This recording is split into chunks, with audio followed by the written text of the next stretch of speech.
محترم ناظرین، السلام علیکم ورحمۃ اللہ وبرکاتہ۔ میں زبیر ہاشمی آپ سبھی کا پروگرام فرمان الہی میں خیر مقدم کرتا ہوں۔ ناظرین، آج ہم آپ کی خدمت میں سورہ بقرہ کی آیت نمبر 230 سے 239 تک تلاوت اور اس کا ترجمہ پیش کریں گے۔ آج جن آیتوں کی تلاوت کی جانے والی ہے ان میں بعض آیتیں عورتوں کے حقوق اور ان کے مسائل کے بارے میں ہیں۔ اللہ تبارک و تعالی قرآن میں مرد اور عورت دونوں کے حقوق کو برابر عطا فرمایا ہے، اور اللہ سبحانہ و تعالی عورت کے نیک کام کرنے پر اتنا ہی ثواب عطا فرماتا ہے جتنا ثواب مرد کو نیک کام کرنے پر دیا جاتا ہے۔ اسی لیے اللہ عز و جل ارشاد فرماتا ہے کہ انی لا اضیع عمل عامل منکم من ذکر او انثی، یعنی اللہ سبحانہ و تعالیٰ یہ ارشاد فرماتا ہے کہ میں کسی کے کام کرنے والے کے کام کو اتنا ہی اجر دوں گا، میں ان کے کام کو ضائع نہیں کروں گا، چاہے وہ مرد ہو یا عورت ہو۔ اسی لیے ہم دیکھتے ہیں کہ قرآن پاک میں اللہ عز و جل عورتوں کے حقوق اور ان کے مسائل کا کثرت سے ذکر کیا ہے۔ آج کی تلاوت کی جانے والی دیگر آیتوں میں ایک آیت وہ بھی ہے جن میں اللہ سبحانہ و تعالیٰ نماز ادا کرنے کا حکم فرمایا، اور یہ تاکید کے ساتھ بیان کیا ہے، اور خاص طور پر یہ بھی بیان کیا گیا ہے کہ تم درمیانی نماز کا خیال کرو، اس کی حفاظت کیا کرو۔ اب اس سے ہم کو یہ معلوم ہو جا رہا ہے کہ اللہ سبحانہ و تعالیٰ نے یہاں پر تاکیدی حکم یہ دیا کہ نماز ادا کریں۔ مفسرین اکرام الصلاۃ الوسطیٰ کے تعلق سے یہ بیان فرماتے ہیں کہ یہ درمیانی نماز کون سی ہے، اس کے بارے میں مختلف رائے لکھتے ہیں۔ بعض لوگ یہ کہتے ہیں کہ الصلاۃ الوسطیٰ یعنی درمیانی نماز سے مراد فجر کی نماز ہے، کیونکہ وہ بیان کرتے ہیں کہ آدمی اس وقت نیند کی حالت میں رہتا ہے اور اس وقت اس کا اٹھنا مشکل ہو جاتا ہے اور نماز فجر ادا کرنا انتہائی سخت ہو جاتا ہے۔ بعض لوگ یہ بیان فرماتے ہیں کہ یہ ظہر کی نماز ہے، بعض لوگ یہ کہتے ہیں کہ یہ مغرب کی نماز ہے، اور بعض لوگ یہ کہتے ہیں کہ یہ عشاء کی نماز ہے۔ لیکن اکثر مفسرین اکرام کا یہی قول ہے کہ یہاں پر الصلاۃ الوسطیٰ سے مراد نماز عصر ہے، کیونکہ یہ ایسا وقت ہے کہ خرید و فروخت کا وقت ہوتا ہے، لوگ اپنے کام کاج سے واپس ہوتے رہتے ہیں اور اس وقت کافی تھکان ہوتے رہتی ہے، تو ایسے وقت میں نماز عصر ادا کرنا انتہائی مشکل اور سخت کام ہو جاتا ہے۔ تو آئیے ناظرین اکرام، مزید احکامات معلوم کرنے کے لیے سنتے ہیں سورہ بقرہ کی تلاوت اور اس کا ترجمہ۔ اعوذ باللہ من الشیطان الرجیم، بسم اللہ الرحمن الرحیم۔ شروع کرتا ہوں اللہ کے نام سے جو بڑا مہربان نہایت رحم والا ہے۔ فَإِن طَلَّقَهَا فَلَا تَحِلُّ لَهُ مِن بَعْدُ حَتَّى تَنكِحَ زَوْجًا غَيْرَهُ، فَإِن طَلَّقَهَا فَلَا جُنَاحَ عَلَيْهِمَا أَن يَتَرَاجَعَا إِن ظَنَّا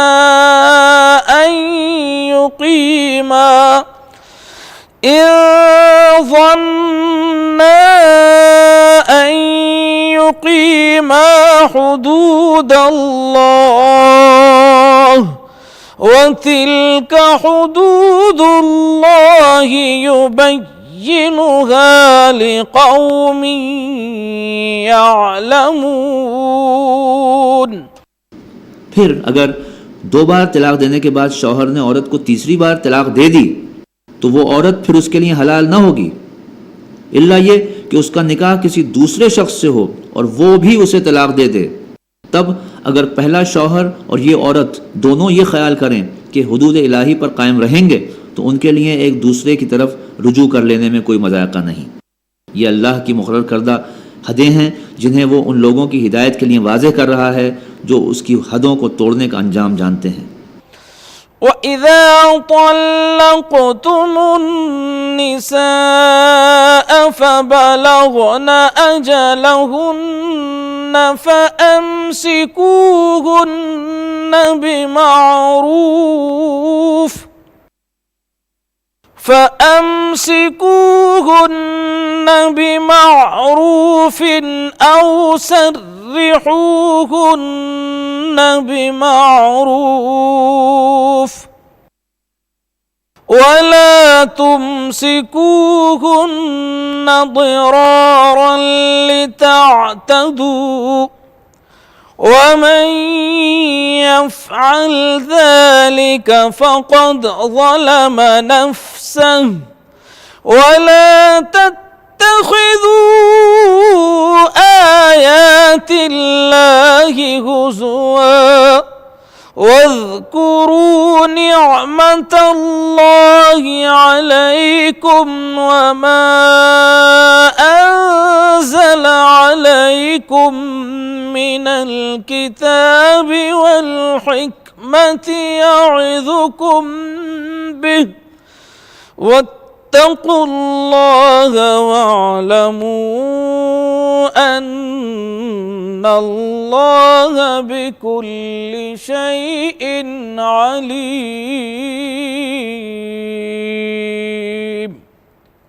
اور جب تم عورتوں کو طلاق دے دو اور ان کی عدت پوری ہونے کو آ جائے تو یا بھلے طریقے سے انہیں روک لو یا بھلے طریقے سے رخصت کر دو. محض ستانے کی خاطر انہیں نہ روکے رکھنا کہ یہ زیادتی ہو جائے گی، اور جو ایسا کرے گا وہ در حقیقت آپ اپنے ہی اوپر ظلم کرے گا. اللہ کی آیتوں کا کھیل نہ بناؤ. بھول نہ جاؤ کہ اللہ نے کس نعمت عظمیٰ سے تمہیں سرفراز کیا ہے. وہ تمہیں نصیحت کرتا ہے کہ جو کتاب اور حکمت اس نے تم پر نازل کی ہے اس کا احترام ملحوظ رکھو. اللہ سے ڈرو اور خوب جان لو کہ اللہ کو ہر بات کی خبر ہے. وَإِذَا طَلَّقْتُمُ النِّسَاءَ فَبَلَغْنَ أَجَلَهُنَّ فَلَا تَعْضُلُوهُنَّ أَن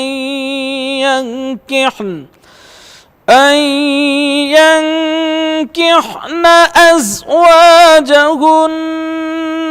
إِذَا تَرَاضَوْا بَيْنَهُمْ بالمعروف ذلك يوعظ به من كان منكم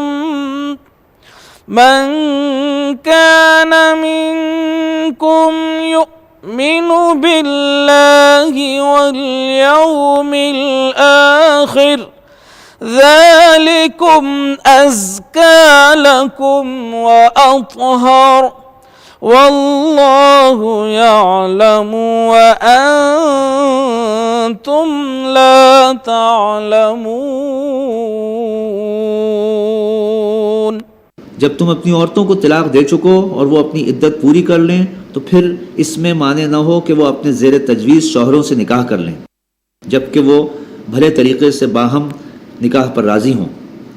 تمہیں نصیحت کی جاتی ہے کہ ایسی حرکت ہرگز نہ کرنا اگر تم اللہ اور روز آخر پر ایمان لانے والے ہو. تمہارے لیے شائستہ اور پاکیزہ طریقہ یہی ہے کہ اس سے باز رہو. اللہ جانتا ہے تم نہیں جانتے. ناظرین، ہم سورہ بقرہ کی تلاوت اور اس کا ترجمہ سن رہے ہیں. یقیناً سورہ بقرہ کی تلاوت اور اس کے ترجمے سے اور اس کی برکتوں سے ہم مستفید بھی ہو رہے ہیں. وقفے کے بعد آپ سب کا ایک بار پھر خیر مقدم ہے. ناظرین، یقیناً نماز اہم ترین عبادتوں میں سے ایک عبادت ہے کہ نماز کے تعلق سے یہ بیان کیا گیا کہ نماز ہر نبی پر فرض تھی اور ہر امت کے لیے نماز پڑھنے کا حکم دیا گیا، اور امت محمدیہ صلی اللہ علیہ وسلم کو بھی حکم دیا گیا کہ تم پر نماز فرض ہے اور نماز کو ادا کرتے رہنا چاہیے. نماز ایک ایسی عبادت ہے کہ جس کے ذریعے بندہ اللہ کا قرب حاصل کر سکتا ہے، کیونکہ اس میں تلاوت بھی ہے، رکوع اور سجدہ بھی ہے. سجدے کے تعلق سے حضور صلی اللہ علیہ وسلم ارشاد فرماتے ہیں کہ بندہ سجدے کے ذریعے اللہ کا قرب حاصل کر سکتا ہے. تو ناظرین، اب ہمیں یہ کوشش کرنا چاہیے کہ نماز اس کے اوقات پر اچھے انداز میں ادا کریں، کیونکہ یہ ایک بہترین ذریعہ ہے اللہ کا قرب حاصل کرنے کے لیے. تو ہم کو کوشش یہی کرتے رہنا چاہیے کہ جہاں تک ہو سکے نماز اچھے انداز میں خشوع و خضوع کے ساتھ ادا کریں. آئیے ناظرین، مزید جانکاری حاصل کرنے کے لیے سنتے ہیں سورہ بقرہ کی بقیہ آیتوں کی تلاوت اور اس کا ترجمہ. والوالدات يرضعن أولادهن حولين كاملين لمن أراد أن يتم الرضاعة وعلى المولود له رزقهن وكسوتهن بالمعروف لا تكلف نفس إلا وسعها لا تضار والدة بولدها ولا مولود له بولده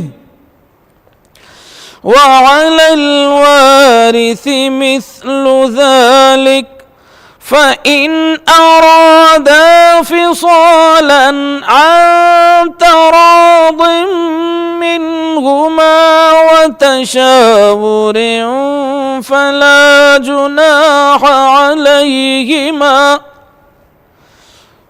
وإن أردتم أن تسترضعوا أولادكم فلا جناح عليكم إذا سلمتم وإن أردتم أن تسترضعوا أولادكم فلا جناح عليكم إذا سلمتم ما آتيتم بالمعروف واتقوا الله واعلموا أن الله بما تعملون بصير. جو باپ یہ چاہتے ہوں کہ ان کی اولاد پوری رضاعت کی مدت تک دودھ پیے تو مائیں اپنے بچوں کو پورے 2 سال تک دودھ پلائیں. اس صورت میں بچے کے باپ کو معروف طریقے سے انہیں کھانا اور کپڑا دینا ہوگا، مگر کسی پر اس کی وسعت سے بڑھ کر بار نہ ڈالنا چاہیے. نہ تو ماں کو اس وجہ سے تکلیف میں ڈالا جائے کہ بچہ اس کا ہے، اور نہ باپ ہی کو اس وجہ سے تنگ کیا جائے کہ بچہ اس کا ہے. دودھ پلانے والی کا یہ حق جیسا کہ بچے کے باپ پر ہے ویسا ہی اس کے وارث پر بھی ہے. لیکن اگر فریقین باہمی رضامندی اور مشورے سے دودھ چھڑانا چاہیں تو ایسا کرنے میں کوئی حرج نہیں. اور اگر تمہارا خیال اپنی اولاد کو کسی غیر عورت سے دودھ پلوانے کا ہو تو اس میں بھی کوئی حرج نہیں، بشرطے کہ اس کا جو کچھ معاوضہ طے کرو وہ معروف طریقے پر ادا کرو.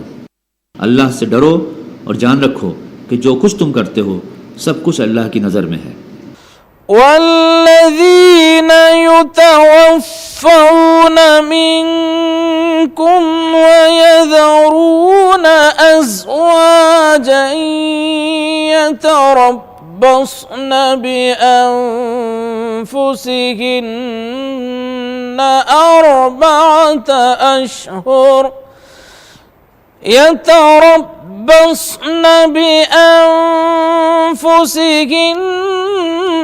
4 أشهر وعشرا فإذا بلغن أجلهن فلا جناح عليكم فيما فعلن في أنفسهن بالمعروف والله بما تعملون خبير. تم میں سے جو لوگ مر جائیں ان کے پیچھے اگر ان کی بیویاں زندہ ہوں تو وہ اپنے آپ کو 4 مہینے 10 دن روکے رکھیں. پھر جب ان کی عدت پوری ہو جائے تو انہیں پورا اختیار ہے اپنی ذات کے معاملے میں معروف طریقے سے جو چاہیں کریں. تم پر اس کی کوئی ذمہ داری نہیں. اللہ تم سب کے اعمال سے باخبر ہے. ولا جناح عليكم فيما عرضتم به من خطبة النساء أو أكننتم في أنفسكم علم الله أنكم ستذكرونهن ولكن لا تواعدوهن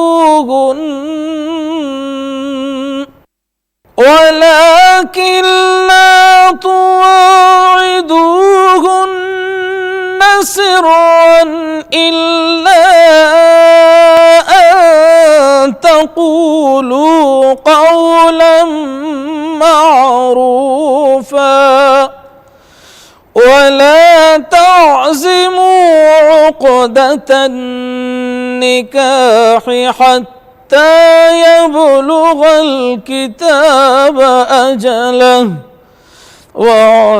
واعلموا أن الله يعلم ما في أنفسكم فاحذروه واعلموا أن الله غفور حليم.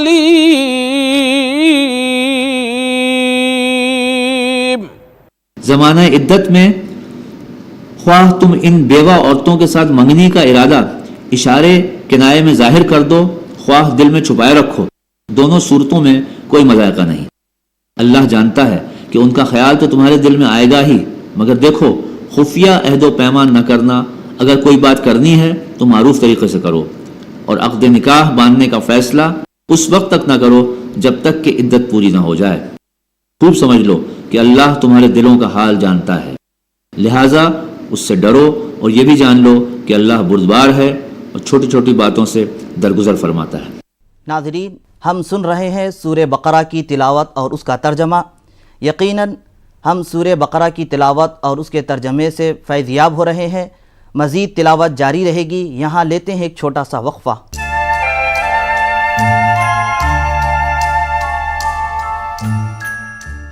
Himalaya complete care toothpaste, اس کے 3 پاورفل ہربز نیم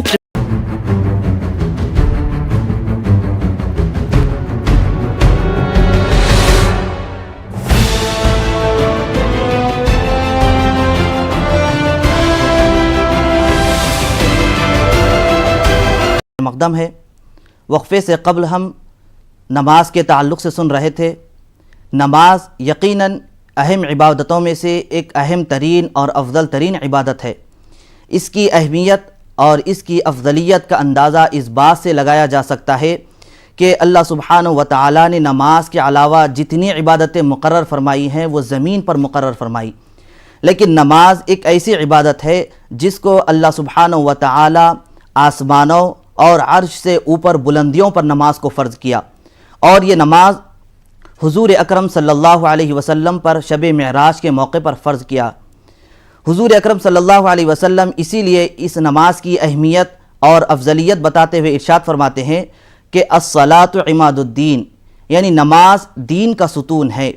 من اقامہا فقد اقام الدین، یعنی جس کسی نے نماز کو قائم کیا اس نے دین کو قائم کیا. ومن ترکہا فقد ہدم الدین، اور جس نے نماز کو چھوڑ دیا، ترک کر دیا، تو اس نے دین کی عمارت کو منہدم کر دیا.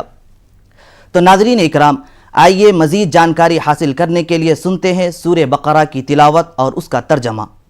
لا جناح علیکم ان طلقتم النساء ما لم تمسوهن او تفرضوا لهن فریضة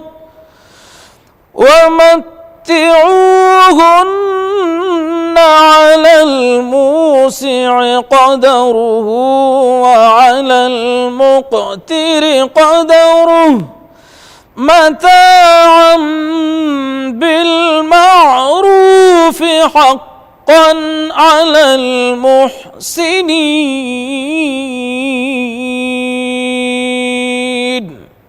تم پر کچھ گناہ نہیں اگر اپنی عورتوں کو طلاق دے دو قبل اس کے کہ ہاتھ لگانے کی نوبت آئے یا مہر مقرر ہو۔ اس صورت میں انہیں کچھ نہ کچھ دینا ضرور چاہیے۔ خوشحال آدمی اپنی قدرت کے مطابق اور غریب اپنی قدرت کے مطابق معروف طریقے سے دے، یہ حق ہے نیک آدمیوں پر۔ وَإِن طَلَّقْتُمُوهُنَّ مِن قَبْلِ أَن تَمَسُّوهُنَّ وَقَدْ فَرَضْتُمْ لَهُنَّ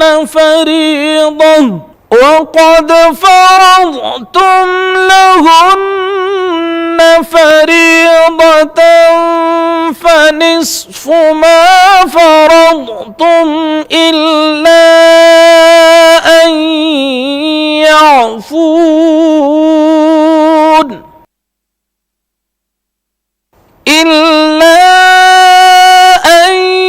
يعفون أو يعفو الذي بيده عقدة النكاح وأن تعفوا أقرب للتقوى ولا تنسوا الفضل بينكم إن الله بما تعملون بصير۔ اور اگر تم نے ہاتھ لگانے سے پہلے طلاق دی ہو لیکن مہر مقرر کیا جا چکا ہو تو اس صورت میں نصف مہر دینا ہوگا۔ یہ اور بات ہے کہ عورت نرمی برتے اور مہر نہ لے، یا وہ مرد جس کے اختیار میں عقد نکاح ہے نرمی سے کام لے اور پورا مہر دے دے، اور تم یعنی مرد نرمی سے کام لو، تو یہ تقویٰ سے زیادہ قریب ہے۔ آپس کے معاملات میں فیاضی کو نہ بھولو، تمہارے اعمال کو اللہ دیکھ رہا ہے۔ حافظوا على الصلوات والصلاة الوسطى وقوموا لله قانتين۔ اپنی نمازوں کی نگہداشت رکھو، خصوصاً ایسی نماز کی جو محاسن صلاۃ کی جامع ہو۔ اللہ کے آگے اس طرح کھڑے ہو جیسے فرما بردار غلام کھڑے ہوتے ہیں۔ فَإِنْ خِفْتُمْ فَرِجَالًا أَوْ رُكْبَانًا فَإِذَا أَمِنْتُمْ فَاذْكُرُوا اللَّهَ كَمَا عَلَّمَكُمْ مَا لَمْ تَكُونُوا تَعْلَمُونَ۔ صدق اللہ العظیم۔ بدامنی کی حالت ہو تو خواہ پیدل ہو خواہ سوار، جس طرح ممکن ہو نماز پڑھو، اور جب امن میسر آ جائے تو اللہ کو اس طریقے سے یاد کرو جو اس نے تمہیں سکھا دیا ہے جس سے تم پہلے ناواقف تھے۔ اللہ سے دعا ہے کہ ہم سب کو نیک عمل کرنے اور 5 وقتہ نماز بہتر انداز میں ادا کرنے کی توفیق نصیب فرمائے۔ کل ہم دوبارہ اسی وقت حاضر خدمت رہیں گے، تب تک کے لیے ہمیں اور ہماری پوری ٹیم کو اجازت دے۔ خدا حافظ۔